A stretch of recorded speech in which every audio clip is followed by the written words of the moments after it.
Welcome to Hotspot with me, John Pennington, and joining me from Delhi, Chetan Narula. Hello, Chetan. Hi, John.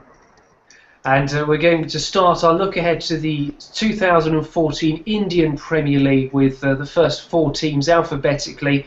We'll start with the Chennai Super Kings. Chetan, right at the very start of the year, I predicted Chennai would win this tournament. A little bit foolhardy, maybe, but they are always very strong. They've built this nucleus, if you like, of top Indian players: MS Dhoni, Ravi Ashwin, Ravi Jadeja, Suresh Raina.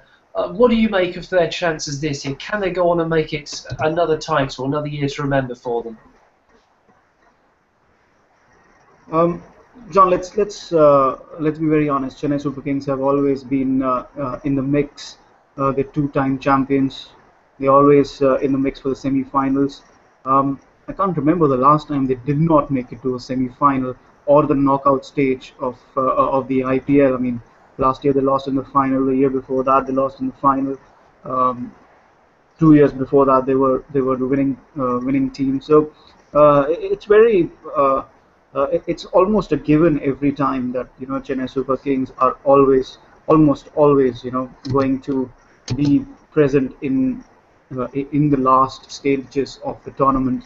And the key for them has been to retain the core of their squad. That has been the key. The last time around, in 2011, when the player auctions happened again on a bigger scale, even then they made sure that they retained most of their squad.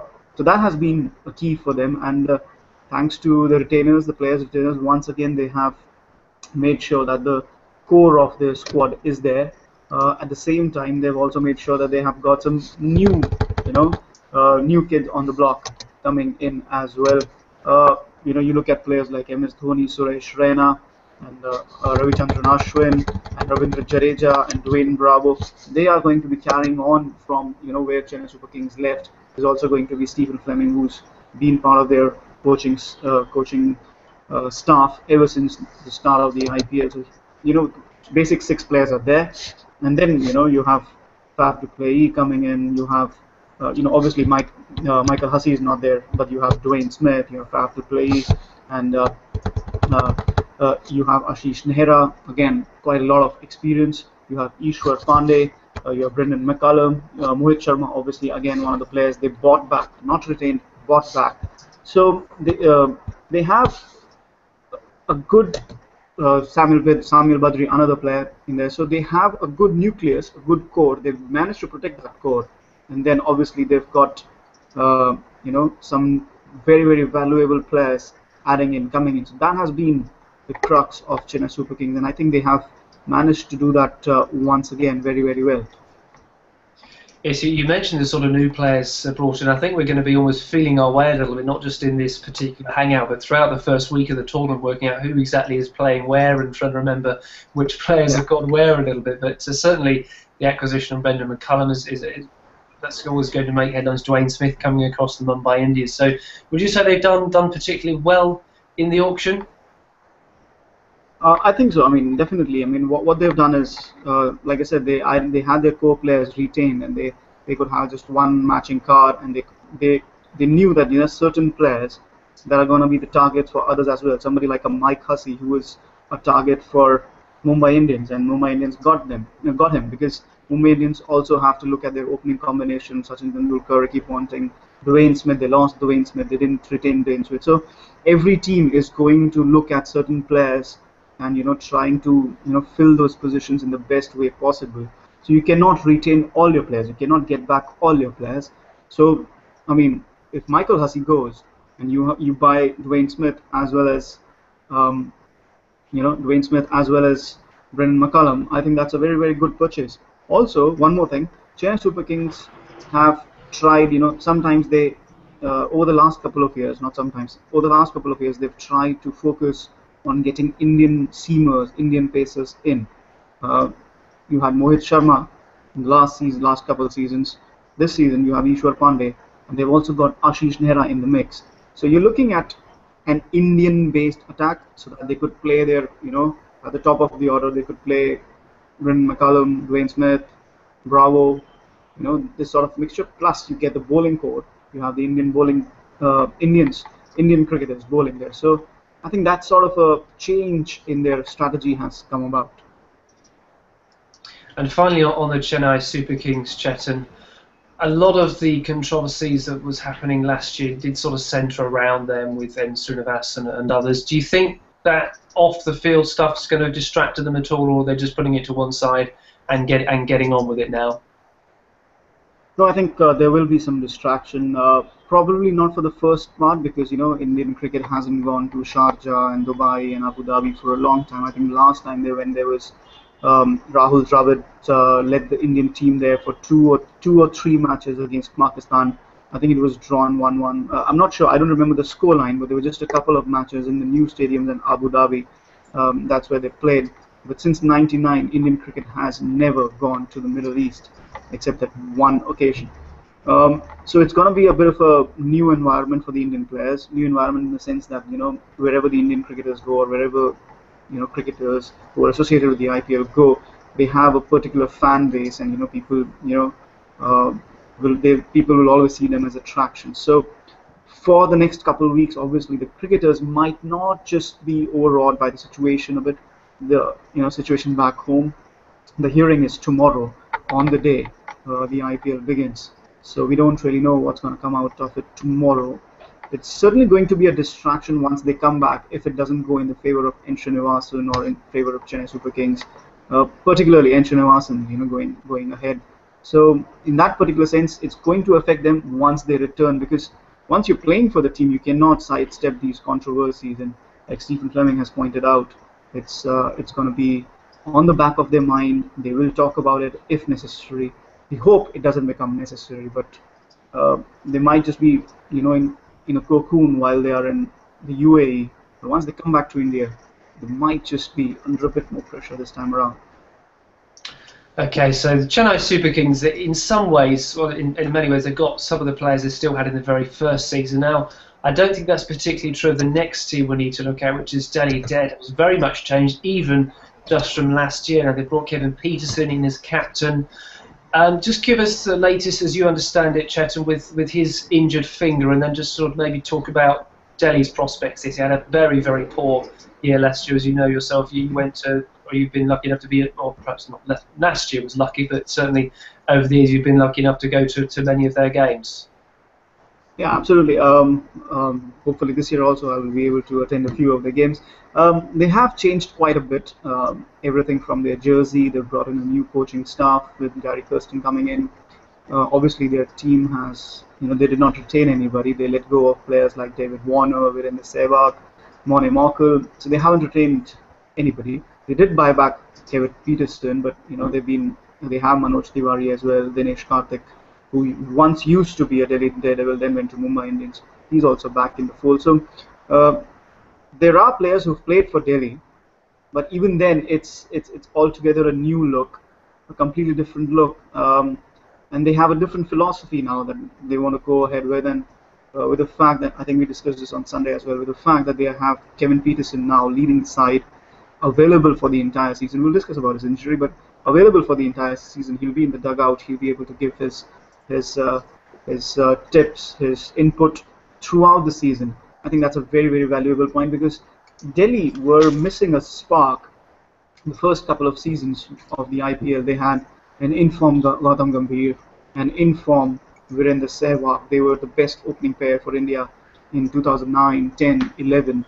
So after that, their form just scaled off, and then it became a bit of a problem for Delhi as well because Gambhir went to Kolkata Knight Riders, Virender Sehwag just went off color.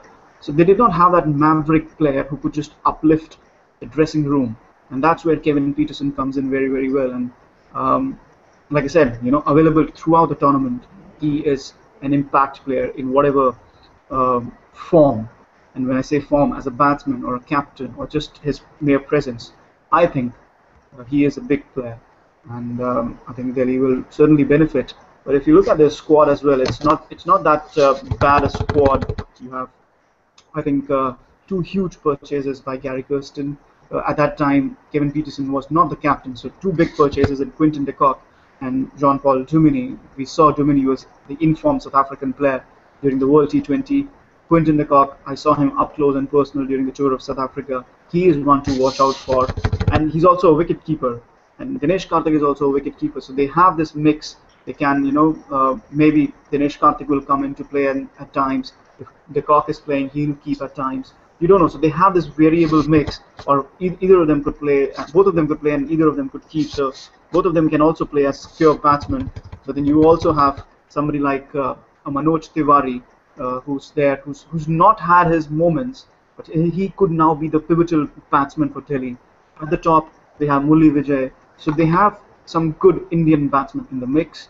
Then they have some decent bowlers. They've got Jimmy Neesham, who's a decent all-rounder. Mohammad Shami and Wayne Parnell and Jaydev Unadkat. They have a good bowling combination there.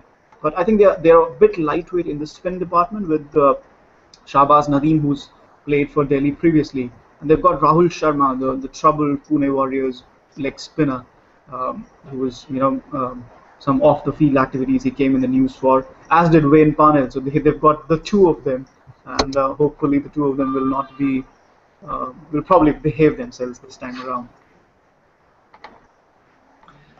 Let's hope they do, Chetan. And what do you understand the latest on Peterson's finger injury? Will he be fit for the first matches, or is he likely to be rested, do you think? I was searching for some news of what happened with the warm-up game. I couldn't find any. I just saw the news that he will test his fitness in the warm-up matches. I've not been able to find out whether he's played or he's fit enough or not. So we'll have to wait on an update from the Delhi Devils camp for that.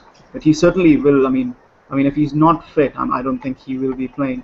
And if he doesn't play for the first couple of matches, I think Dinesh Karthik will be the man leading the side.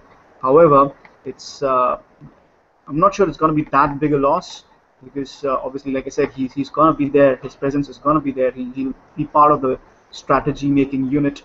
As also the fact, I think most of the teams in the first couple of matches will just be, trying to get a feeler of the conditions. Like I said, it's been a long time since any of the Indian cricketers played in the UAE. So perhaps the youngsters, the under-19 players or the 19 to under-23 players, I think they are the ones who have played more in the UAE in the local in the junior tournaments than the senior players. So everybody, all the teams will be trying to get a feel of the conditions in the first week of matches. So if Peterson can just get fully fit and probably be back by the weekend or maybe match number 3, I don't think that's a huge loss for Delhi Daredevils. Having said that, I do not know what the status of his injury as it is. I've been searching whether he's played the warm-up match or not. So no update on that as yet. Okay, I think from memory, Peterson scored a century last time England were in the UAE playing Pakistan 2 or 3 years ago. So he may well be able to pass on a few tips to some of the Indian players who, as you say, may not have any or sort of limited experience of playing out this. So that would keep an eye on that one. If I remember correctly, Delhi made the semi-finals in the first year of the IPL, but since then they really haven't made much of an impression. What's your hunch? Could this be a much better year for them? Well, it depends on the kind of style. Obviously, I mean, Kevin Peterson might or might not be available, but if they can, come back to India with a couple of wins under their belt. They're playing 5 matches here in Delhi, which is going to be a plus for them.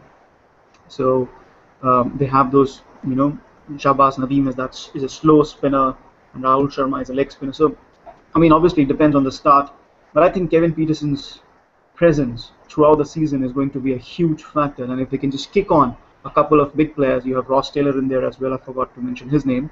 So if a couple of big players can just kick on, and Kevin Peterson, as I said, the driving force.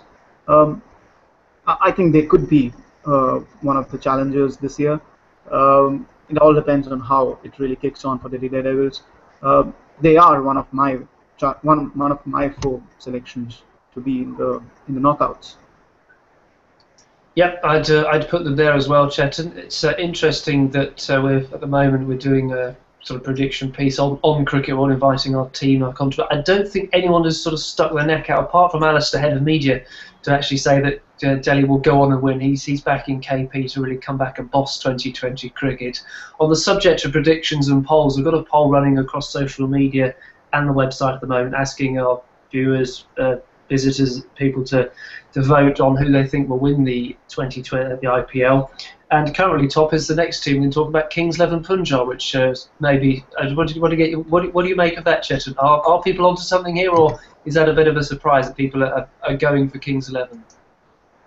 No, I'm not surprised, John, because ever since the player auctions in early February, I mean, there has been a good vibe about the Kings 11's squad in general. I mean, we've got a really good mix of players accumulated. Everybody who's taken a look at their squad has been like, oh, this is very interesting. They have some interesting players in the mix there. And, if you just look at their players, you have somebody like a George Bailey, a Mitchell Johnson, Viran Hendricks, and, they have a good base of all-rounders in Glenn Maxwell and David Miller, Tisara Pereira, and obviously they have lots of experience in Murli Karthik and Virendra Sehwag in there. Sean Marsh is their, out-and-out batsman. So they have a lot of bases covered in the sense that, they have Cheteshwar Pujara, another out-and-out batsman for them. So they have a lot of their bases covered in the sense that you have a good mixture of all-rounders who can do the trick. You have a good mixture of pure batsmen who can do the trick. You have experienced players who know these conditions, slow conditions, with the ball turn, somebody like a Sehwag and Karthik. Tons and tons of experience of these conditions. And then you have Mitchell Johnson, perhaps the best, one of the two best fast bowlers in the world around at the moment.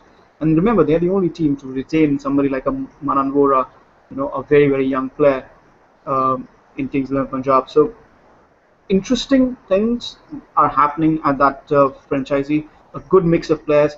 George Bailey is their captain. He's not had a very successful outing for Australia, the World T20. And I thought his captaincy was a bit lackluster there. But you don't know how it is going to fire up the Kings 11 Punjab. But definitely, I'm not sure if they are the favourites to win, like many of our visitors on the website are voting for it. But I would say they're certainly one of the 5 teams that I would pick. Just to be safe, I'm picking 5. So one of those changing 5 the teams. rules. Yeah, changing the rules because the tournament's not started yet, so I can't play by my rules. So if I have to pick 5 teams out of 8, with a chance, without the tournament starting, without knowing what sort of form the players are in, I think one of the 5 teams who might be in contention. It's interesting that Kings 11, another team opting to change their captain. I suppose it depends on who you end up with after the auction, just thinking about it. But George Bailey coming in from Australia. Mitchell Johnson, you mentioned him there. I wonder how important it's going to be that he didn't play in the ICC World 2020. He was coming into this IPL having had a little bit of a rest, and the opponents might sort of feel the force of that.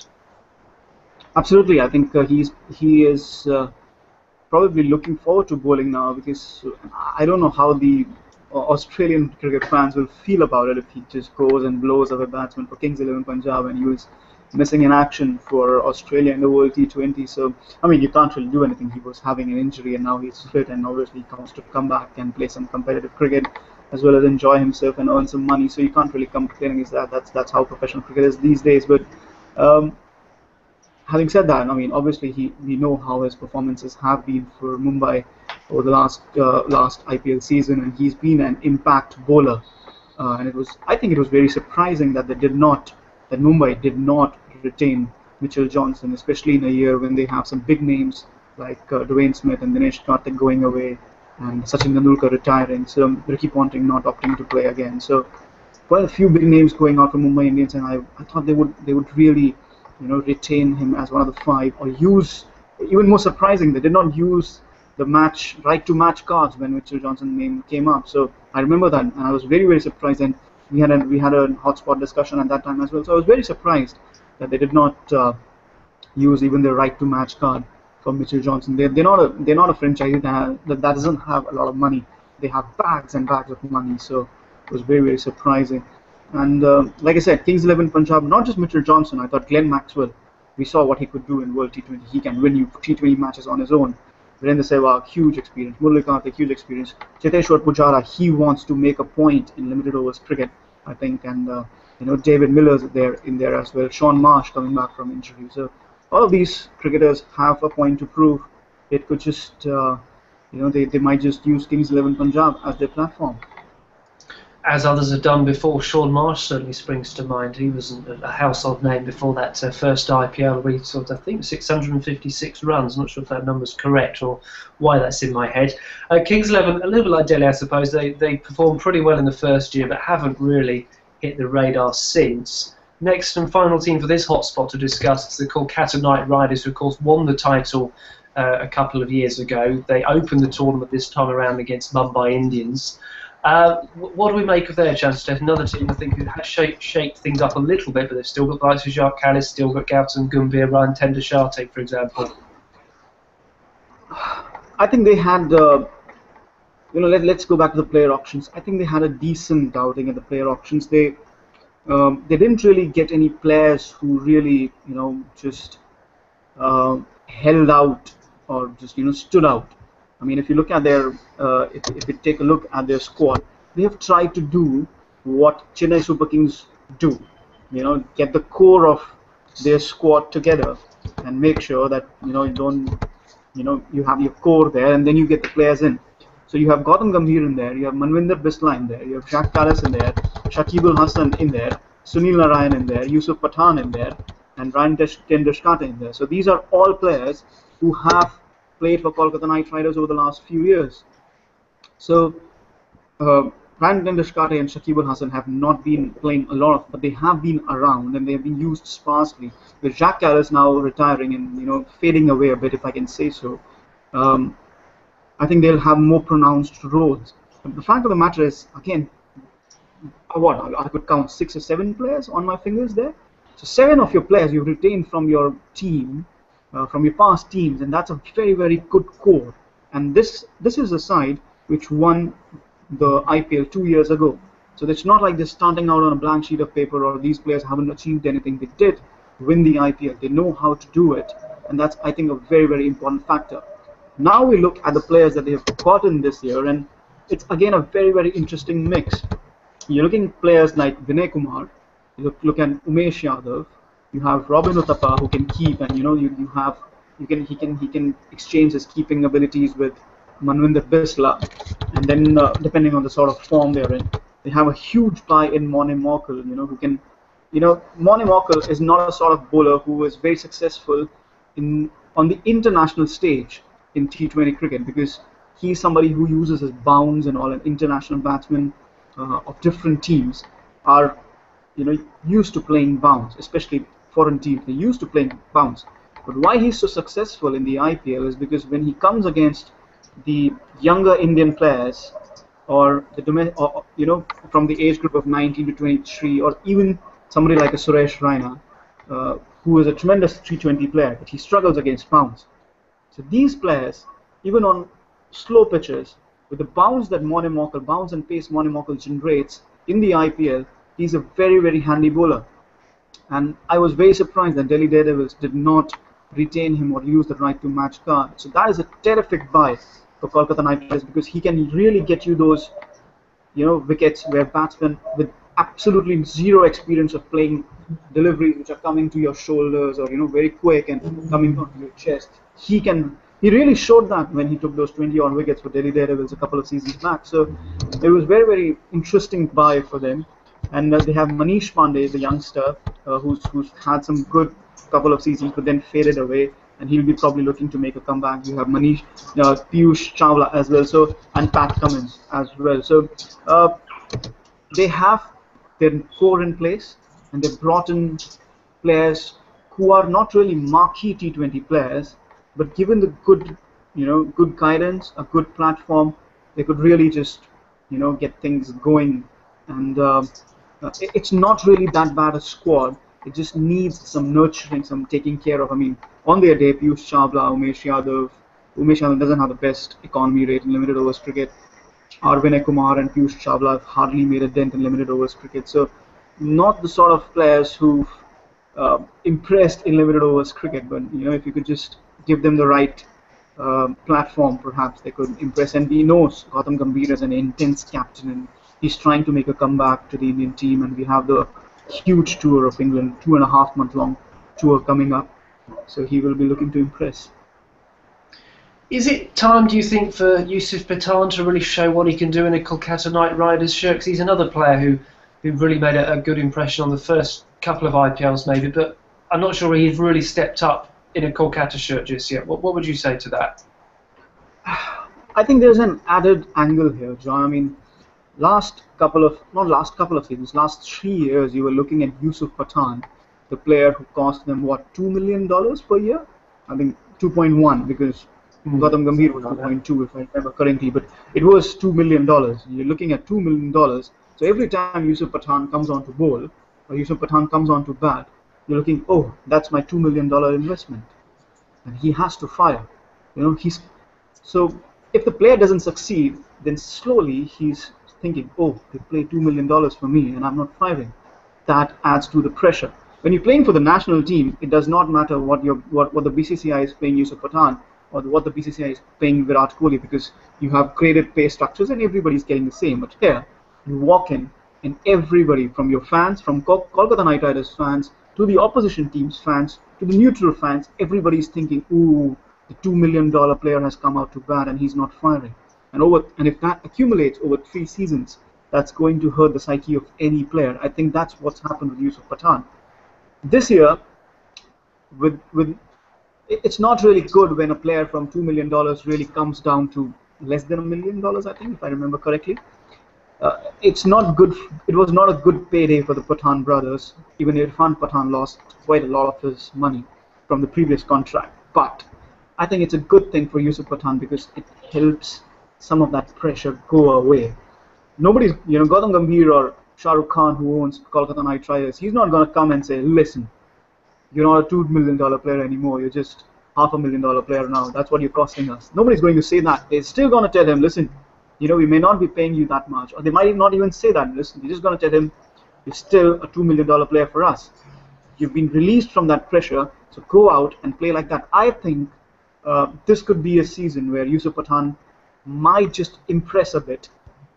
He might not impress as much as a $2 million player would, but I think he might just fare a little bit better because that pressure, that mental pressure perhaps, has been released a touch with that contract coming down. So if there's a player to watch from the Kolkata Knight Riders, I would say that's Yusuf Pathan.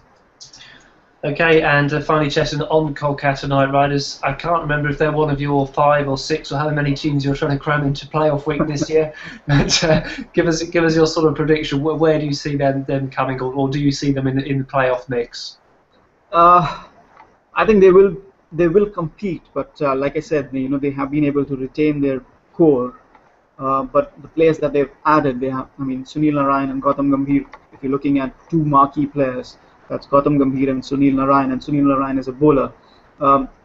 He's not going to win you the tournament alone. So if they can have somebody like a Yusuf Pathan or a Gautam Gambhir or somebody who goes ballistic, firing throughout the tournament, then maybe they might be able to make the knockouts. They're not. Okay, let's come down to 4 teams for me again, and they're not one of my contenders for the semi-finals, at least not this year. Okay, well that's great stuff, Jed, and thank you for sort of going through those 4 teams from us. We'll be back again soon to do the other 4 teams. Pleasure. And thank you for watching this first IPL preview. As I say, catch up with our next one soon. We'll be looking ahead to the chances Mumbai Indians, Rajasthan Royals, Royal Challengers Bangalore and the Sunrisers Hyderabad.